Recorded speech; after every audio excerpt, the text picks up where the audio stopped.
दुनिया भेड़ चाल को अपनाने वाली है बोले, वो तथ्य को नहीं पकड़ती, सही क्या है गलत क्या है थोड़ा सा दिमाग नहीं लगाती, और जो एक ने शुरू कर दिया सब शुरू कर देती, और एक बड़े ने शुरू कर दिया तो फिर बस थोड़ी सी हाँ तो सब, और जब बादशाह अकबर शुरू कर दे तो फिर कहना ही क्या है। हर एक व्यक्ति शुरू कर देता है।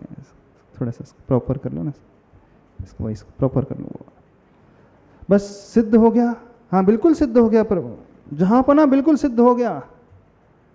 आज मुझे बात समझ में आ गई कि ये संसार कैसा है। आप लोगों को समझ में आया कि नहीं समझ में आया? क्या समझ में आया? आप लोग किसके चक्कर लगाते हो? महाराज जी वो बड़ा आदमी कर रहा है, कुछ ना कुछ तथ्य तो होगा, कुछ ना कुछ तथ्य तो होगा, कुछ ना कुछ रहस्य तो होगा। आजकल शिरडी के साईं बाबा का बड़ा क्रेज है। हाँ बड़ा क्रेज है। वो कब से क्रेज बढ़ गया? वो जब से गाना आया था शिरडी वाले, तभी से क्रेज बढ़ गया। कभी सोच करके देखना वो कब से आए हैं, कितने हजार साल पुराने रहे हैं। हाँ अंग्रेजों के समय के, अफगानिस्तान से एक आया हुआ व्यक्ति था जो लुटेरा था, अपनी रक्षा करने के लिए उसने ऐसा रूप धारण कर लिया, और लोग उनके कहे अनुसार उनको अपने इष्ट के रूप में मानने लगे। तो दुनिया तो ये जानती ही नहीं है हम क्या कर रहे हैं, किसे मान रहे हैं, किस रूप में मान रहे हैं। जानते हो आप लोग? महाराज जी नमोस्तु। महाराज जी अपन मुमुक्षुओं के मंदिर जाते हैं तो वहाँ नमस्कार करना चाहिए या नहीं? अभी तो पहले विषय को हम बाद में रखेंगे। वो बड़े महाराज जी सुधासागर महाराज जी से पूछ लेना, वो बता देंगे।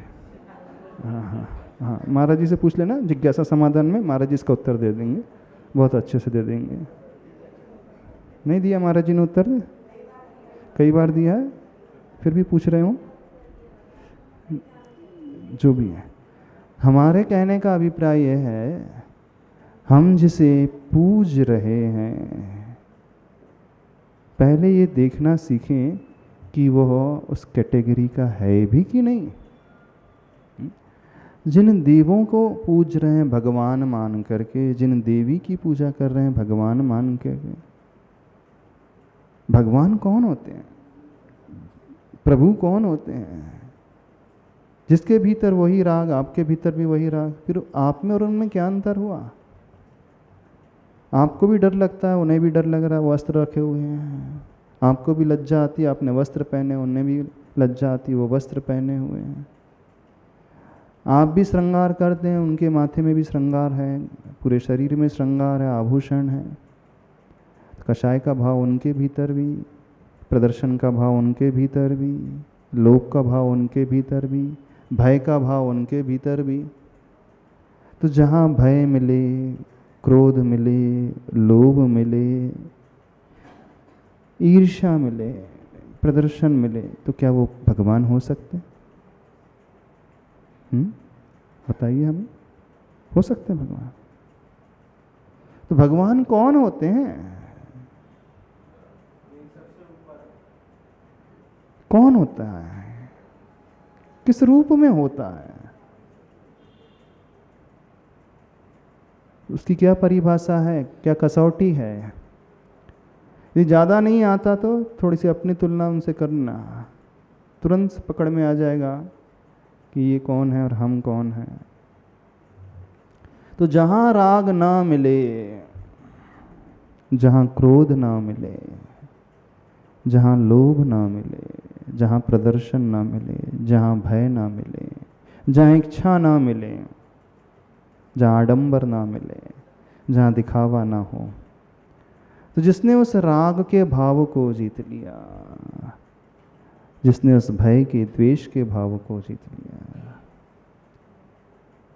आप किसी को गाली दे दें, वो चिढ़ जाता है, आपको मारने के लिए तत्पर हो जाता है।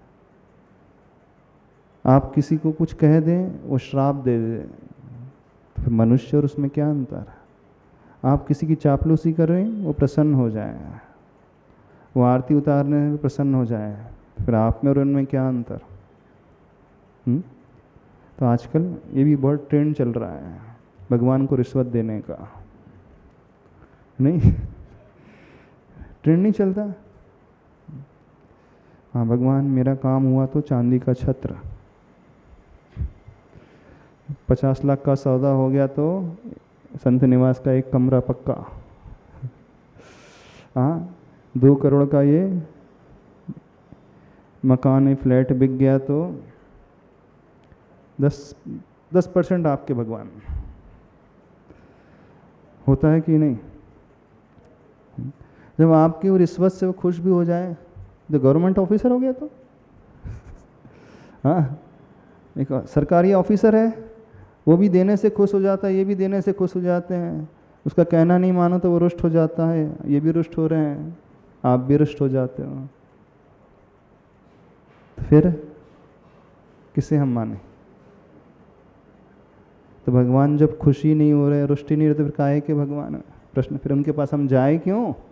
ये प्रश्न आ जाता है ना, किस लिए जाए? आपकी जिज्ञासा हो सकती। जब वो आरती उतारने से प्रसन्न नहीं हो रहे हैं, पत्थर फेंकने से रुष्ट नहीं हो रहे हैं, वो तो न्यूट्रल है, तो हमें क्या लाभ होगा उनसे? कोई लाभ होगा कि नहीं होगा? जो कुछ भी हमें दे नहीं सकते, जो कुछ भी हमसे ले नहीं सकते, फिर उनकी पूजा, प्रशंसा, निंदा, उससे क्या लेना देना, क्या प्रयोजन?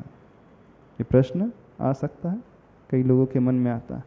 तो हमें तो वो चाहिए जो काम करे हमारा, एक आरती से प्रसन्न होकर के हमारा काम कर दे, एक विधान से प्रसन्न होकर के हमारा काम कर दे, एक छत्र की घोषणा से हमारा काम कर दे।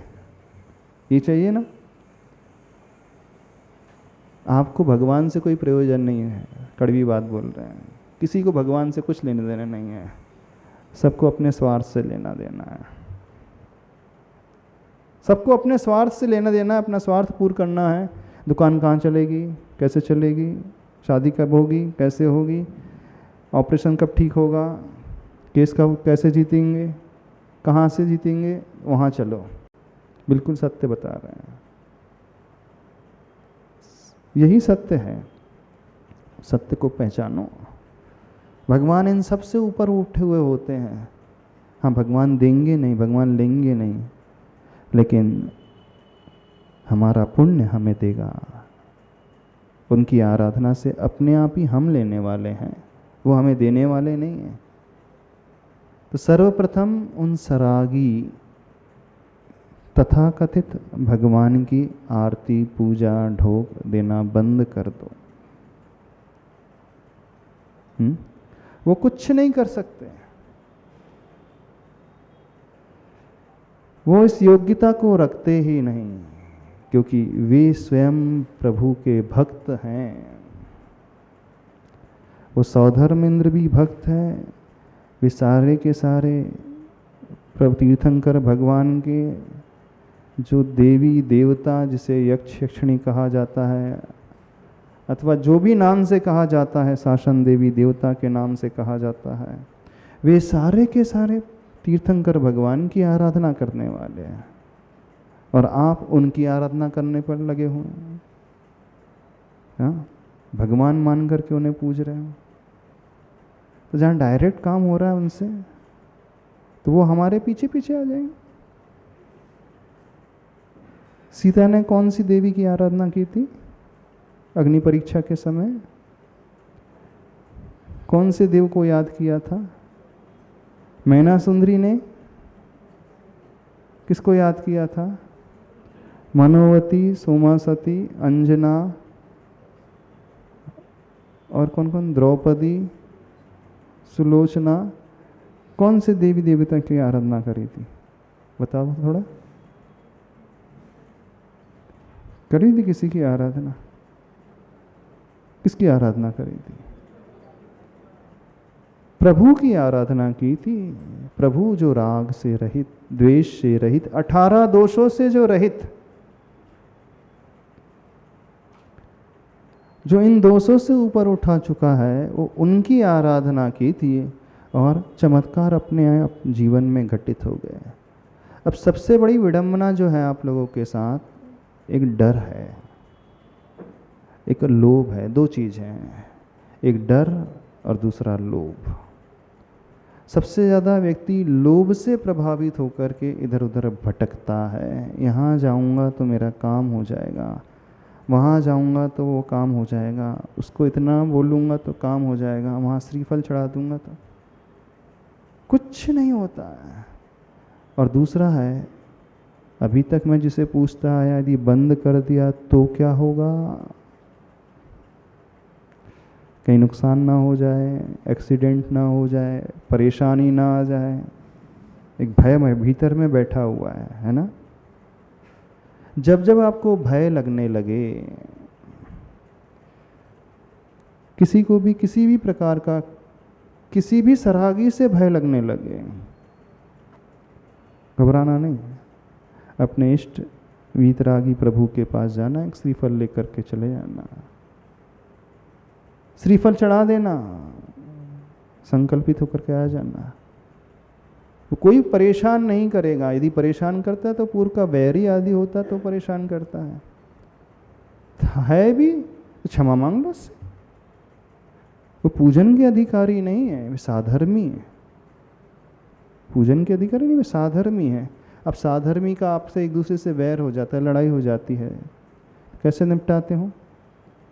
कॉम्प्रोमाइज़ करते हो, क्षमा कर देते हो, क्षमा मांग लेते हो। यदि कथनचित किसी से कुछ हो भी गया हो, मान लो, वैसे तो कोई परेशान करता नहीं है, आपकी यदि धारणा ही बैठ गई कि वो फलाना परेशान कर रहा है, ढिकाना परेशान कर रहा है, परिवार में विपत्ति आ गई है, सबसे अच्छा तरीका अपने इष्ट प्रभु के पास जाओ, श्रीफल चढ़ाओ,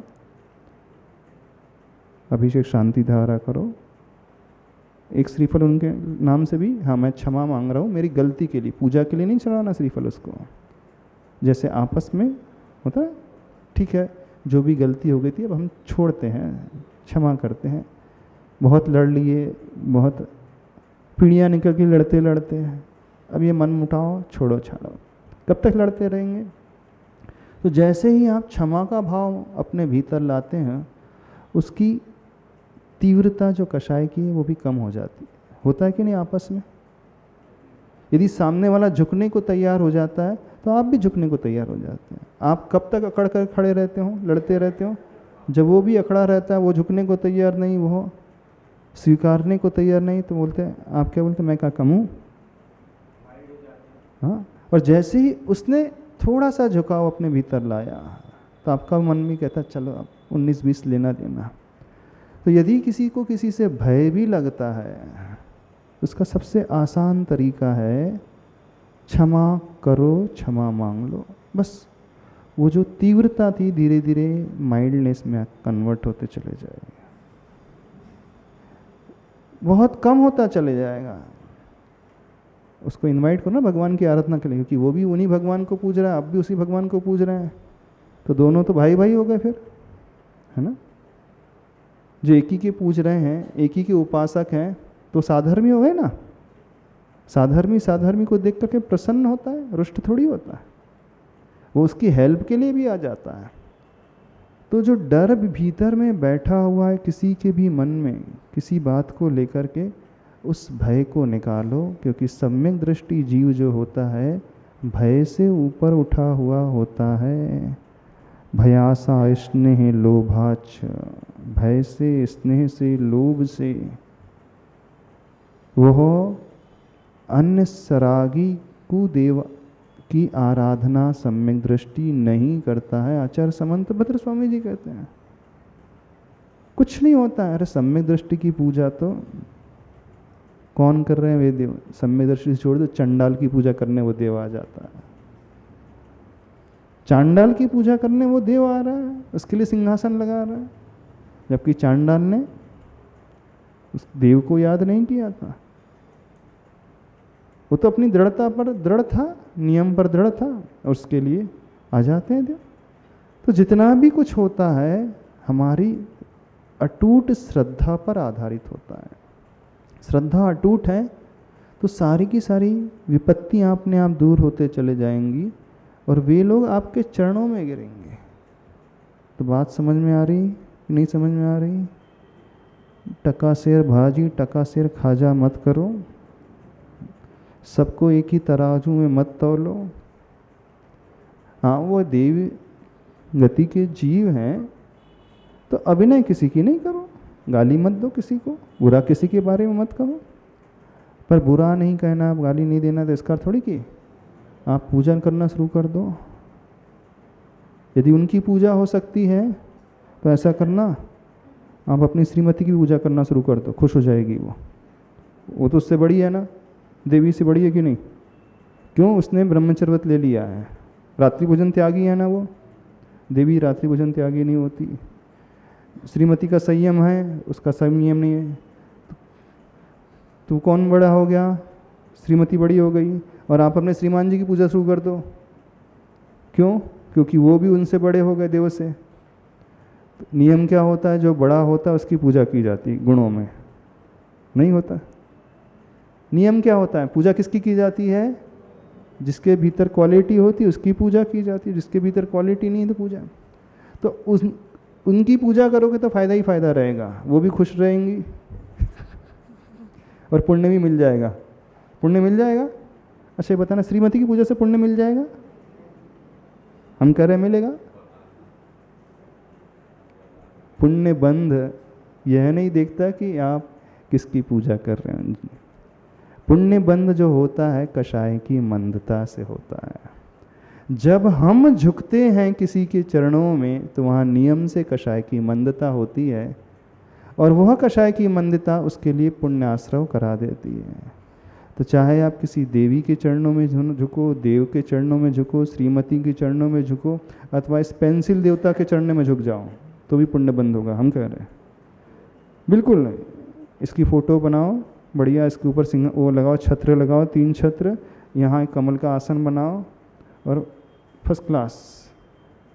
और रोज़ आरती उतारना शुरू करो, जय पेंसिल देवी, रोज़ आरती उतारो।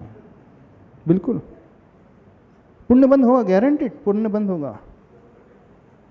क्यों नहीं होगा पुण्य बंद? बताना क्यों नहीं होगा? बिल्कुल होगा पुण्य बंद। आप श्रद्धा से तो करो तो सही, 6 महीने करके देखो। क्योंकि दुनिया जिसको पूज रही है उनका एग्जिस्टेंस ही नहीं है। अब समझना इस बात को, एग्जिस्टेंस ही नहीं, अस्तित्व भी नहीं है, उनकी पूजा हो रही है और पुण्य बंद होता है। हम लोग छत्तीसगढ़ गए थे, वहाँ पे एक मंदिर था जिसमें घोड़े की मूर्ति थी, एक मंदिर था वहाँ पे स्वान की मूर्ति थी। अब आदिवासी लोग पूछते थे, अपना देवता मान करके पूज रहे हैं तो पूजो, उसमें क्या जाता है। अब जो उस रूप होता ही नहीं है आप उसकी पूजा कर रहे हो। एक तरह राजस्थान में एक मंदिर, वहाँ बुलेट की मूर्ति बनी है, देवी मान करके हो रही है तो हो रही है।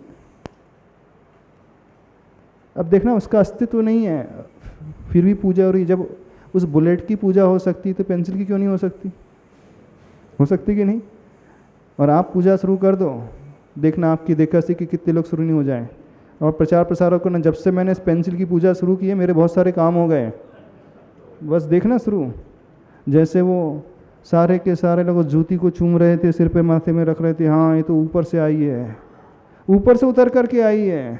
जब बाद में पता चला ये तो ऊपर से उतर करके नहीं आई है, तो बीरबल ने समझाने के लिए सारा ड्रामा रचा था। तब अकबर बादशाह को समझ में आता है, अरे मैं कहाँ फंस गया, बेवकूफ़ बन गया। तो दुनिया तो बिल्कुल ऐसी ही है। यहाँ बेवकूफ़ों की कमी बिल्कुल नहीं है। कमी है? बिल्कुल भी कमी नहीं है। वो उसकी पूजा, उसकी आराधना करना शुरू कर देता है जिसका ना सिर है ना पैर है। बिल्कुल सिर पैर से रहित है, फिर भी आप मानने लगते हैं।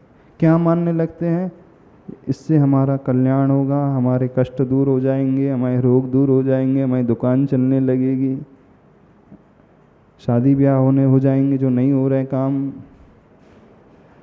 100 लोगों को बोल दो ये करने के लिए, 100 में से 10 के तो हो ही जाते हैं, वैसे भी कुछ भी नहीं करें, बस वो 10 आपका प्रचार प्रसार शुरू कर देंगे। जिसका नहीं हुआ कौन बोलने जा रहा है? पब्लिसिटी कैसे मिलती है? ऐसी मिलती। और 4 लोग अपने तैयार कर दो तो प्रचार प्रसार, तो फलाने बाबा का प्रचार प्रसार शुरू हो गया। समोसा खाओ, कचौड़ी खाओ, चटनी खाओ, ये खाओ, वो खाओ। होता कि नहीं? उससे हो रहा है तो बोले हाँ उससे हो रहा है, बोले हाँ। क्या है? थोड़ा दिमाग है कि नहीं? नहीं है। जब वो बादशाह का दिमाग नहीं रहा तो फिर आप तो हाँ, जब अकबर बादशाह पूछ सकते हैं, उसको मान सकते हैं, सामान्य व्यक्ति तो मान सकता है कि नहीं? तो यही करते आ रहे हो कि नहीं करते आ रहे हो? मन्ने वरम हरिहरादय एव दृष्टा दृष्टेषु येषु हृदयम त्वयि तोषमेति। प्रभु मैंने आपको पा करके आप ही को माना है। ये तो बहुत अच्छा हुआ, अन्य सारे देवी देवताओं को देख लिया, लेकिन समझ में आ गए मेरी बहुत बड़ी भूल थी। आज सही वीतरागी प्रभु मिले हैं, अब कहीं भटकने की ज़रूरत ही नहीं है। हाँ, सारे झोला छाप डॉक्टर को छोड़ दिया मैंने, स्पेशलिस्ट का शरण ले रहा हूँ और किसी की शरण नहीं ले रहा हूँ। ये भावना निकाल दो, ये नहीं तो वो। एक साधे सब सदे, सब साधे सब जाए, नियम है। जय की नॉल मास्टर इन नन। ये काम आ जाए, वो काम, कुछ नहीं होता है। एक को साधना मतलब सही को साधो, जो अपने भीतर उस वीतरागता को लिए हुए है, दोषों से जो रहित है, द्वेष से रहित है, अस्त्र वस्त्र शस्त्र से रहित है, लोभ और भय से रहित है, प्रदर्शन के भाव से रहित है, ना ही किसी को दबाना चाहता है, ना ही किसी प्रकार से कुछ आकांक्षा अपने भीतर रखता है। ऐसा जीव यदि जो मिल जाए तो आप झुक जाना उसके चरणों में, और नहीं है तो प्रश्न चिन्ह उठाना, कहीं मैं इससे बेटर तो नहीं कि ये मुझसे बेटर है। सोचना, प्रश्न उठाना, फिर उसका उत्तर देने की कोशिश करना। समय हो गया, इतना ही रखते हैं। मन्नेवरम हरिहरादय एव दृष्टा दृष्टेषु येषु हृदयं त्वयि तोषमेति। किं वीक्षितेन भवता भुवि येन नान्यः कश्चिन्मनो हरति नाथ भवान्तरेऽपि।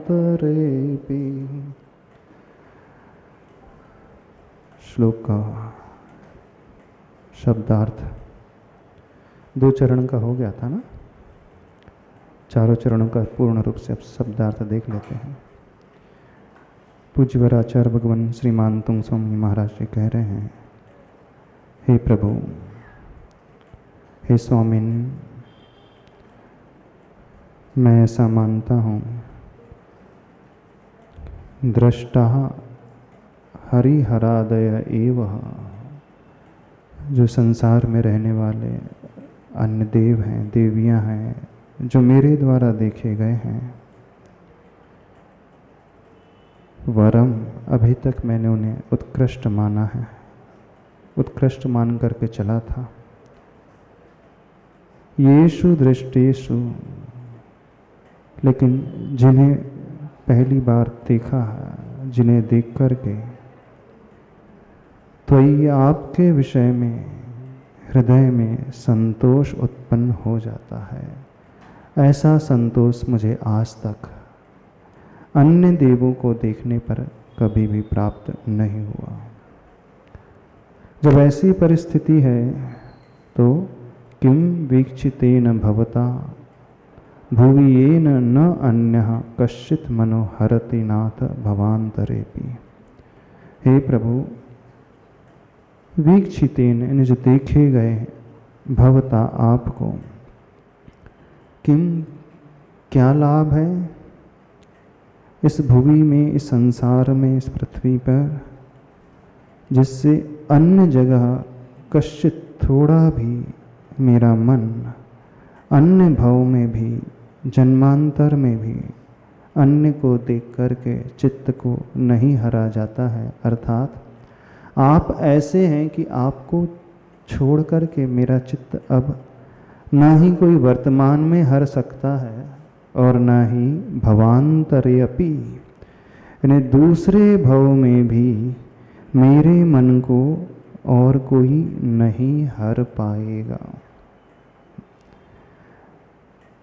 अभी तक क्या हुआ है, 3 तरीके से आचार्य भगवान 3 काल को लेकर के समझाने की कोशिश कर रहे हैं। हमारा सबका अतीत जो रहा है, अन्य को हमने बहुत पूज्य माना है, आराध्य माना है, उन्हीं की आराधना की है, उन्हीं को प्रभु भगवान मान करके सब कुछ माना है। क्यों माना है? क्योंकि अनादिकाल से मिथ्यात्व के द्वारा यह जीव ग्रसित रहा है, अग्रहित मिथ्यात्व से प्रभावित रहा है। अग्रहित मिथ्यात्व यानी बिना उपदेश के ही सरागी देवी देवताओं को पूजा है, सही तत्व को न मान करके कुतत्व को माना है, सही गुरु को न मान करके अन्य गुरु को माना है, अहिंसक सही धर्म को न मान करके अन्य धर्म को माना है। अतीत सबका बिल्कुल ऐसा ही रहा है। एक वो अग्रहित मिथ्यात्व, एक दूसरा ग्रहित मिथ्यात्व। हो सकता है कि मैंने आपको कभी देखा भी हो, आपके दर्शन भी किया हो सकता है कभी आपकी पूजन भी की हो सकता है आपके उपदेश को सुना भी हो मैंने, लेकिन देखने के बाद, पूजन करने के पश्चात, सुनने के पश्चात भी आपको हृदय से मैंने स्वीकारा नहीं, अपने आस्था का विषय आज तक बनाया नहीं। तो ये होता है ग्रहित मिथ्यात्व, यानी अन्य के उपदेश को सुनकर के मैं उनसे ही प्रभावित हो गया और आपके उपदेश को उड़ा ही दिया, मैंने छोड़ ही दिया। लेकिन अब वर्तमान काल में मेरी ऐसी शुभ परिणति हो गई है, आज मैं आपको पहचान गया हूँ, आपके उस अंतरंग स्वरूप को भी जान गया हूँ, न केवल अपने ज्ञान का विषय बना लिया हूँ, बल्कि आत्मीय रूप से श्रद्धा का विषय भी मैंने आपको बना लिया है। अब मैंने अपनी श्रद्धा इस प्रकार की प्रगाढ़ बना ली है कि भवांतर में भी, अन्य जन्म में भी, आने वाले भवों में भी आपको छोड़कर अब मेरा चित्त कहीं हरेगा ही नहीं, कहीं और जाएगा ही नहीं। बात कुछ समझ में आ रही है? यानी वो अटूट आस्था आपको देख करके, आपको स्वीकार करके हो गई है। अभी तक मेरी आस्था पैदा नहीं हुई थी, समीचीन श्रद्धा पैदा नहीं हुई थी, लेकिन अब मेरी श्रद्धा जो है एकदम समीचीन हो गई है, क्योंकि आप इतने महान हैं, आप इतने बड़े हैं, और ये मेरा देखना भी बहुत अच्छा हो गया। बोले क्या देखना अच्छा हुआ? मैं संसार में बहुत भटका हूँ,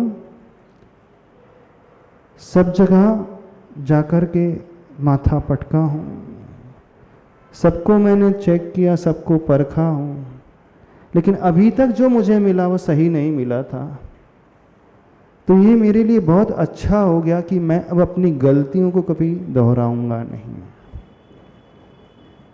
नहीं क्या कह रहे हैं आचार्य भगवान? भले ही मैं अन्य के चक्कर में पड़ गया हूँ, लेकिन चक्कर में पढ़ करके भी मुझे बहुत अच्छी शिक्षा मिल चुकी है। होता है ना, कई बार गलतियाँ करके फिर हम सीख जाते हैं, लेकिन कई लोग ऐसे होते हैं जो गलतियों से भी नहीं सीख पाते हैं। लेकिन यदि हमें गलतियाँ करके शिक्षा मिल गई है तो वो गलतियाँ नहीं कहलाती है, क्योंकि वह भी अब हमारे लिए वो दृढ़ता प्रदान करने वाली स्थिति बन जाती है। जिस रास्ते पर यदि हम चल चुके हैं और पता है कि वो रास्ता खतरनाक है, उस रास्ते में बहुत सारी परेशानियां, कठिनाइयां आती हैं, उस रास्ते में बहुत सारे एक्सीडेंट होते हैं, तो अब हम भूल कर के उस रास्ते पर नहीं जाएंगे। यानी ठोकर खा करके हमने सीख लिया, और ठोकर लगना भी कथनचित अच्छा है, इसलिए अच्छा है कि अब मैं पुनः कभी गिरूंगा नहीं। एक दूसरा दृष्टिकोण दे रहे हैं आचार्य भगवान। यानी हमारा फेलियर होना भी घातक नहीं, बल्कि फेलियर होना भी हमारे लिए सक्सेस की प्राप्ति के लिए एक बहुत बड़ा कारण बन गया, निमित्त बन गया। अब मुझे कोई गिरा नहीं सकता, मुझे कोई भटका नहीं सकता, क्योंकि मैं बहुत भटक चुका हूँ। बहुतों को मैंने देखा, बहुतों को सुना, लेकिन जहाँ भी सुना, जिसे भी देखा, सब गलत ही पाया। तो कहा जाता है ना, हर सक्सेसफुल पर्सन जो होता है अपने फेल्यूर से बहुत कुछ सीख लेता है।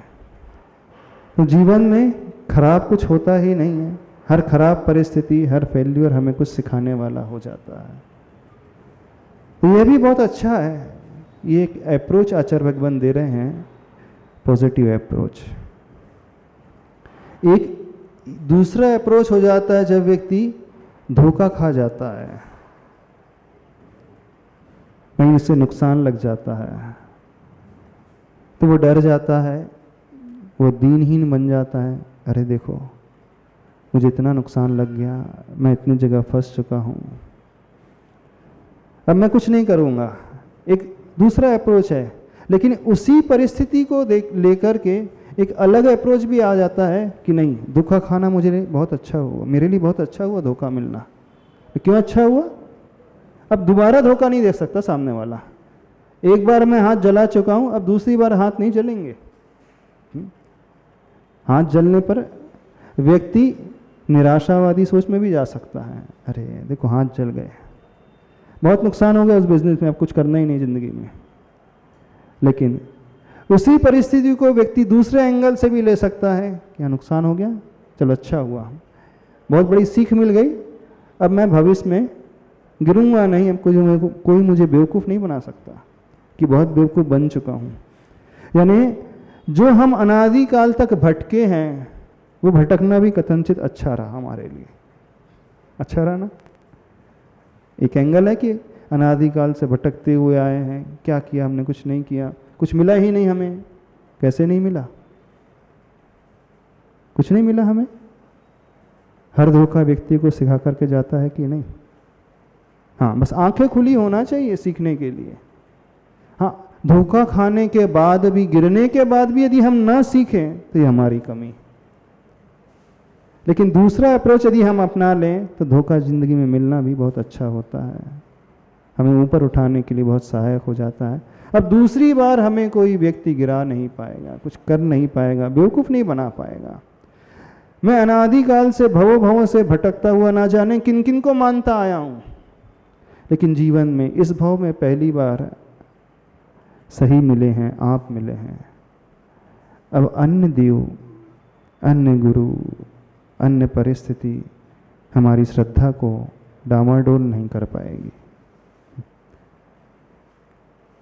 क्योंकि बहुतों की श्रद्धा जो है डामाडोल हो जाती है। कल आप लोगों से कहा था ना, भगवान की भी परीक्षा की जाती है। हाँ? हमारे आचार्य भगवान प्रभु की भी परीक्षा करते हैं। आचार्य समंत भद्र स्वामी जी, देवागमन न भूयान माया श्वेशु दृश्यते नातस्त्वमसि नो महान। बोले देवों का आगमन, नभोयान विमानों में यात्रा करना, बहुत सारा आपका वैभव नजर आना, आपके चारों तरफ भीड़ नजर आना, बहुत सुंदर सुंदर रचना को प्रकट कर देना, बहुत सुंदर सुंदर दृश्यों को पैदा कर देना, भवन बना लेना। बोले तो माया भी लोगों में भी दिखता है। जब भगवान के समोसरण में जाते हैं तो एक अप्रतिम रचना नजर आती है। भगवान का सिंहासन है, भगवान अधर में विराजमान है, 64 छत्र हैं, चंवर हैं, भामंडल है, अशोक वृक्ष है, 12 सभा लगी हैं, बहुत सारे देवी देवता लोग बैठे हैं। आचार्य भगवान कहते हैं, हे प्रभु, आपका इतना लंबा चौड़ा वैभव है, इतना सुंदर समोसरण है, इतने सारे लोग आपके चरणों में गिरे हुए हैं, असंख्यात देव असंख्यात देवियां आपकी पूजा कर रही हैं, मनुष्य लोग, तिर्यंच लोग आपके पास आ रहे हैं, स्त्रियां आ रही हैं, इस कारण आप महान नहीं हैं, इस कारण मैं आपको नहीं पूज रहा हूं। बहुत सारी भीड़ लगी है, बहुत सारे चमत्कार नजर आ रहे हैं, इस कारण नहीं पूछ रहा हूँ। बोले क्यों? बोले ये चमत्कार तो कोई मायावी भी कर सकता है पैदा, विक्रिया के माध्यम से माया जाल रच करके इस प्रकार के चमत्कार को दिखा सकता है। नहीं दिखा सकता? दिखा सकता है। समोसरण भी बना सकता है, हाँ बना सकता है, अपनी विक्रिया के माध्यम से। बनाया था कि नहीं? चुल्लक जी ने समोसरण की रचना कर दी थी कि नहीं? हाँ, किसकी परीक्षा करने के लिए? रेती रानी की परीक्षा करने के लिए समोसरण बना दिया था। पूरे वैसा ही जैसा ओरिजिनल समोसरण होता है। भगवान के अष्ट प्रातिहार है, 12 सभा है, स्फटिक का सिंहासन आदि है, चतुर्मुखी भगवान विराजमान है। रेती रानी नहीं गई दर्शन करने। यदि आप लोग होते तो चले जाते। क्यों नहीं चले जाते? बोले अन्य देवी देवताओं के पास नहीं जाते, ठीक है, बाद में कोई विक्रिया से अलग ही रूप बना करके, कोई नारायण का रूप बना करके आ जाए तो बोले हम वहाँ नहीं गए, ठीक है। कोई अलग ही रूप बना करके आ जाए, ब्रह्मा जी का रूप बना करके आ जाए, नहीं है हम नहीं मानेंगे। कोई अलग ही देव का रूप बना करके आ जाए, नहीं मानेंगे। लेकिन साक्षात तीर्थंकर का रूप, क्यूरियोसिटी तो हो ही जाएगी मन में, चल चल करके तो देख के तो आते हैं आखिर। हाँ हाँ, शास्त्रों में बड़ा 24 तीर्थंकर होते हैं, 25 में नहीं होते हैं। और 24 तीर्थंकर हो चुके हैं, आदिनाथ से लेकर महावीर पर्यंत तक 24 तीर्थंकर हो चुके हैं। अब 25वां तीर्थंकर नहीं आएगा, पढ़ा है शास्त्रों में। फिर भी समोसरण लग रहा है कहीं पे, तो देख के तो आते हैं, क्या है आखिर, हो जाएगा कि नहीं? चले जाओगे ना? देखने के लिए नहीं, दर्शन करने के लिए भी चले जाओगे। बोले ऐसा समोसरण तो कोई मायावी व्यक्ति भी बना सकता है, देव भी बना सकता है अपनी विक्रिया के माध्यम से। आपका इतना बड़ा वैभव है, इतना सुंदर सुंदर सारे दृश्य लगे हैं, मणिमय, रत्नमय सिंहासन है, वृक्ष है, चंवर है, भामंडल है, छत्र है, सब कुछ है, पुष्पवृष्टि हो रही है, धुंध भी खिल रही है। तो इस कारण हम आपके पास नहीं आ रहे, इस कारण आपको नमस्कार नहीं कर रहे हैं।